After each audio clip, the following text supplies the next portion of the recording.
BNP নির্বাচনের কথা বললে উপদেষ্টাদের মন খারাপ হয়ে যায় বলে মন্তব্য করেছেন দলটির স্থায়ী কমিটির সদস্য মেজর হানিফ উদ্দিন আহমেদ।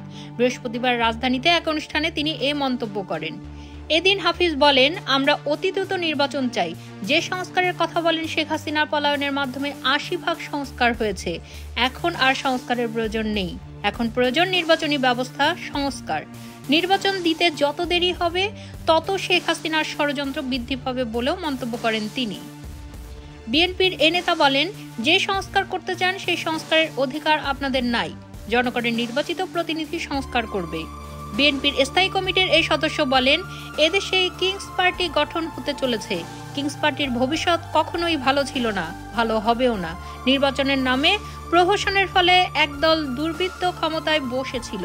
কিংস পার্টির নামে এসব দুর্বৃত্তদের দলে ফেরানোর চেষ্টা চলছে। তিনি বলেন, জুলাই আগস্টের অবদান রাখা শিক্ষার্থীদের আমরা স্বাগত জানাই, তবে কিংস পার্টি গঠনের চেষ্টা করবেন না।